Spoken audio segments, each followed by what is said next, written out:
No one could have predicted that an ordinary Sunday morning would quietly spiral into a controversy people would still be debating long after the final prayer. It began without noise or interruption, just a pastor's wife walking into church in a dress that instantly unsettled expectations. The service went on as planned. The music flowed. Hands were raised. Faces smiled. Yet something beneath the surface had already shifted. The change wasn't obvious at first. There was no gasp, no public reaction. Instead, it crept in softly. Heads tilted. Eyes lingered a second too long. Murmurs slipped from seat to seat like a slow-moving current. From afar, under the glare of the stage lights, the dress created a visual confusion that left people unsure of what they were really seeing.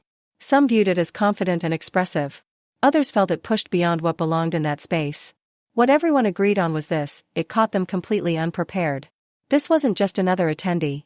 This was the pastor's wife, someone many believed symbolized the church's teachings without ever needing to speak. Phones remained tucked away, but the atmosphere grew heavier by the minute. People weren't just reacting to fabric and style, they were grappling with what it meant and whether it aligned with what they'd been taught to expect. What made the moment even more complicated was the absence of any actual rule. The church had never outlined strict guidelines about clothing. In fact, leadership had often emphasized freedom, personal expression, and the dangers of policing women's bodies. That message echoed uncomfortably in the room now, colliding with long-held assumptions many hadn't realized they were carrying. Some congregants recalled sermons centered on grace and unconditional acceptance. Others remembered teachings about modesty and maintaining reverence. On that morning, those ideas collided in real time, and no one seemed sure which principle carried more weight. As the service pressed on, the tension became impossible to ignore. The pastor's tone reportedly shifted, his words came quicker, his energy more strained, as though he were trying to steady something fragile before it cracked. Later, people would say it no longer felt like a moment of worship but an exercise in quiet control. Ironically, attendance that day was higher than usual. More people meant more interpretations, more whispered reactions, and more scrutiny of every movement and expression. And yet, the situation didn't erupt immediately. It lingered. It simmered. When the service finally ended, the unease didn't dissolve, it followed everyone into the corridors. Conversations grew pointed. Some passionately defended the pastor's wife, insisting the criticism revealed deeper issues of judgment and hypocrisy. Others argued that certain lines shouldn't be crossed in a sacred setting.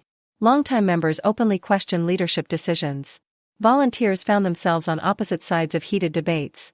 What began as an unremarkable Sunday had quietly transformed into something far more complex, less about a dress, and more about unresolved beliefs colliding in a space that suddenly felt anything but settled. At the center of the storm stood the very woman everyone couldn't stop watching. In the beginning, she carried herself with composure, almost assured, as though the weight of the stairs hadn't reached her yet. But that steadiness didn't hold. As murmurs sharpened and reactions edged closer to personal judgment, those nearby noticed the change. The confidence slipped. Frustration crept in. She moved through the room, but the tension clung to her like a shadow she couldn't outrun. What's striking is that this emotional unraveling happened long before the internet had anything to say. While the outside world remained unaware, the pressure inside the building was already reaching a breaking point. Everything shifted the moment the doors closed and the public space fell away. In areas of the church unseen by the congregation, restraint finally gave way to raw emotion. People who later spoke about it described raised voices and words that sounded like they'd been waiting years to surface. And here's where the narrative took a deeper turn: the dress was no longer the focus. What emerged went far beyond clothing. The pastor's wife reportedly felt blindsided, not only by the congregation's reaction but by the silence of those she believed would stand with her. Leadership, according to several accounts, encouraged her to stay quiet and allow the moment to fade. To some, that advice sounded strategic. To her, it felt isolating. That silence became a turning point. She allegedly accused church leadership of allowing her to absorb the scrutiny while larger, unresolved issues within the ministry went unaddressed. Those same voices, she claimed, had overlooked serious concerns for years while suddenly finding clarity when it came to her appearance. Some insiders later said she spoke about ongoing strain in her marriage. Others recalled her expressing a sense of being managed in public yet ignored in private. The message that came through, according to those accounts, was unmistakable: this had never truly been about what she wore. Once spoken, those words couldn't be taken back. At first, only a small circle heard them: staff members, volunteers, family, people who weren't meant to carry the story beyond those walls. But emotion has a way of leaking, and secrets rarely stay contained when tensions run high. Before long, subtle clues began appearing online. They showed up as vague comments, carefully worded posts, quiet hints suggesting there was far more beneath the surface.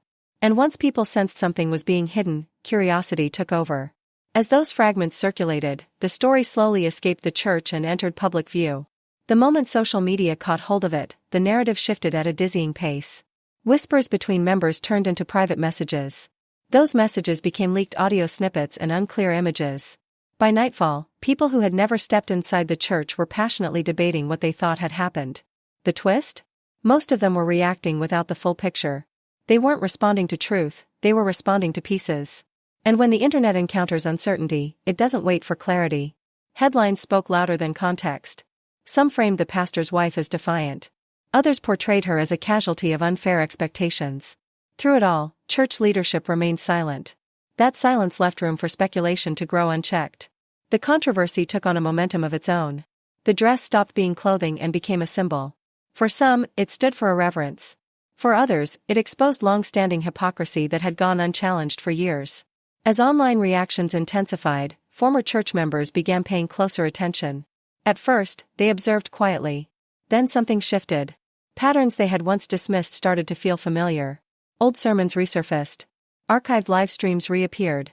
Messages about grace, obedience, and image were suddenly re-examined through a sharper lens. Moments that once felt ordinary now seemed unsettling in hindsight. Former volunteers began reaching out to one another, comparing memories and timelines. They recalled meetings where difficult questions were shut down. They remembered leaders who vanished from positions without explanation. What set this situation apart was that it didn't hinge on a single accusation, it was built from many small experiences finally aligning. Each person had only seen one fragment. But now, those fragments were forming a clearer picture. As these conversations spread, attention slowly returned to the pastor's home. People began questioning the image they had been shown for years. From the stage, the marriage appeared solid and unified. Behind closed doors, insiders claimed, tension had been present far longer than anyone realized. Some people began replaying moments that once felt merely uncomfortable. A pause during a sermon that lingered too long. Awkward exchanges on stage. Extended disappearances explained as rest, retreat, or spiritual renewal. At the time, no one questioned those explanations. Now, they felt thin, like answers designed to soothe rather than explain. What unsettled former members most was how familiar the response felt. According to several accounts, leadership followed a script they had used before. Calls for unity echoed from the pulpit. Warnings against gossip were repeated. Trust in authority was emphasized as the ultimate solution.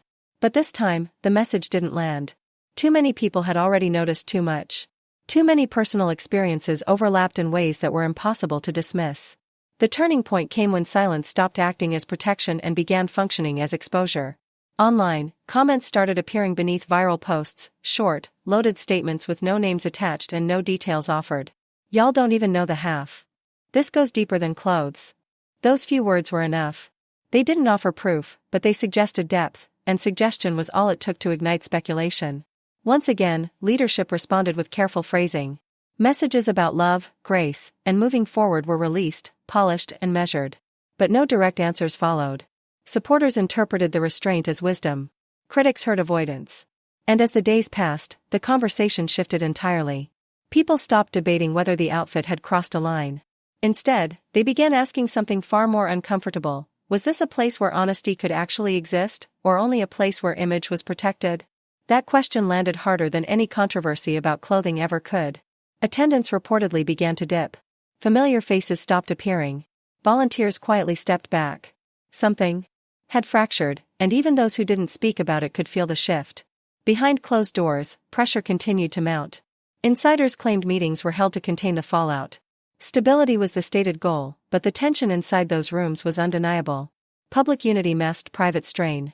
And the harder leadership worked to guide the narrative, the more people wondered what, exactly, was being guarded. By then, the situation wasn't fading, it was transforming. Shock had given way to concern. Gossip had matured into persistent questions. At the center of it all stood a marriage now under scrutiny and a church struggling to preserve credibility. What unsettled people most was the shared sense that the story was incomplete. Everyone could feel it. What had surfaced didn't feel like the full truth, only the beginning. Something larger still lingered beneath the surface, unspoken and unresolved. That realization kept people watching, waiting, and searching. As days passed, the story refused to lose momentum. What once might have been brushed aside instead settled into collective focus. Curiosity didn't erupt, it crept. One quiet question led to another. Observation turned into careful analysis. Online, people weren't shouting theories or chasing drama. They were watching closely. Comparing timelines. Scrolling far past convenience into years of forgotten digital traces. Old posts resurfaced, not sensational ones, but ordinary messages that had once blended into everyday content. Deleted captions were recovered. Archived videos replayed. Screenshots circulated quietly before spreading wider. None of it was explosive on its own. That was what made it unsettling. These weren't scandals, they were patterns. Small details that seemed insignificant alone, but heavier when placed side by side. Gradually, the focus shifted again. What had first appeared to be an isolated incident began to look like continuation rather than exception. People stopped asking, "What happened that Sunday?" and started asking, "How long has this been happening?" Former members, once deeply invested, recognized the patterns immediately. Sermons that had once felt encouraging were replayed with fresh ears. Words that once sounded nurturing now felt limiting. Messages about submission were weighed against teachings about freedom. Guidance was compared with control. Nothing in those sermons was new, that was the most revealing part. These teachings had been public for years, shared openly and praised widely. The only thing that changed was context. And once the lens shifted, the same words carried different weight. As more voices joined the conversation, a recurring theme emerged: this was never about one moment. According to several insiders, the pastor's wife had been carrying the burden of expectation long before that Sunday. The rules were never written, but they were clearly understood. She was expected to be visible but restrained. Supportive but silent. Present, but never leading. Her role was to reflect strength without revealing strain. To embody leadership without claiming authority. To smile, stand beside, and never step forward. Over time, those unspoken expectations became suffocating. People who had watched closely recalled moments that now felt significant: changes in her presence, shifts in her energy, a voice that grew softer not out of gentleness, but caution. What once looked like composure now felt like containment. And slowly, the picture became clearer, not because of one dramatic revelation, but because too many quiet moments finally made sense together. What ultimately set this story apart, and what made it impossible for people to simply move on, was the growing understanding that her emotional collapse didn't appear out of thin air. It wasn't the result of one difficult service or a single uncomfortable moment. It looked far more like the breaking point of something that had been quietly forming over time. Expectations had stacked up slowly, one on top of another. Expectations to perform without faltering. To represent an ideal that allowed little room for imperfection. To carry the emotional weight of a public institution while being denied the freedom to process her own feelings openly. Those who chose to speak did so with care. They were deliberate, aware of how easily situations like this can be sensationalized or dismissed outright. They didn't describe dramatic confrontations or obvious mistreatment. Instead, they spoke about environment. About mood. About the way expectations were communicated without ever being stated directly. Obedience was affirmed. Silence was praised. Endurance was framed as virtue. Questions, when raised, were often interpreted as weakness or a lack of faith. Over time, that kind of atmosphere teaches people to bury discomfort rather than express it, until there's nowhere left for it to go. As people revisited old messages, another pattern stood out. Themes of sacrifice appeared again and again, especially when directed at leadership families. Sacrifice was presented as noble, holy, and necessary. Giving more. Carrying more. Enduring more. These traits were celebrated as evidence of spiritual depth. Yet conversations about boundaries, rest, or shared responsibility were noticeably rare. In hindsight, that imbalance felt significant. It suggested a system where emotional collapse wasn't an anomaly, but an almost inevitable outcome. For all its flaws, the internet has a way of connecting fragments that might otherwise remain isolated. As clips circulated and stories overlapped, people began recognizing echoes of their own experiences. Some shared accounts of holding similar roles, not in the same church, but within similar structures. They spoke about how devotion can slowly turn into self-erasure when expectations are rigid and authority flows only one way. They described how hard it is to speak honestly when your worth is tied to appearing strong, composed, and unwavering. What lingered for many wasn't outrage, it was grief. Grief that someone could be surrounded by people and still feel profoundly alone. Grief that years of quiet endurance went unnoticed until they spilled out publicly. Grief that signs now obvious in hindsight had once been celebrated as dedication rather than recognized as distress. The story persisted not because people were craving scandal, but because it forced difficult conversations about systems that value appearance more than well-being. As discussion deepened, it became clear this wasn't only about one woman or one family. It began to feel like a reflection of broader dynamics that exist wherever power, faith, and image overlap. Her emotional breaking point became symbolic, a visible fracture in a structure long assumed to be stable. And once that fracture appeared, people couldn't stop studying it, tracing its edges, wondering how long it had existed beneath the surface. Even those who remained loyal or defensive couldn't fully shake the discomfort. Something had changed. The conversation moved beyond assigning blame and into deeper reflection. It raised questions about what happens when people are praised for disappearing into their roles. About how many struggles are overlooked because they're wrapped in language that sounds virtuous. About whether support that demands silence can truly be called support at all. By the time the noise began to settle, one truth stood out clearly: this was never just a moment. It was a culmination. A slow, nearly invisible buildup of pressure, expectation, and restraint that finally reached its limit. Opinions differed on responsibility and interpretation, but the emotional reality resonated too widely to be dismissed. The story endured not because it was explosive, but because it was familiar, and familiarity, once named, insists on being acknowledged. Some people began recalling old posts she had shared, reflections about feeling misunderstood, confined by roles she never consciously chose. At the time, those words were applauded as vulnerability. Now, they read like overlooked warnings.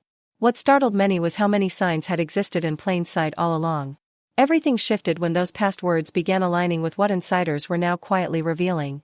Behind the scenes, tensions inside the home reportedly intensified. While the church projected calm and control, those close to the couple described an atmosphere thick with strain. Public smiles masked private distance. Decisions were made without open dialogue.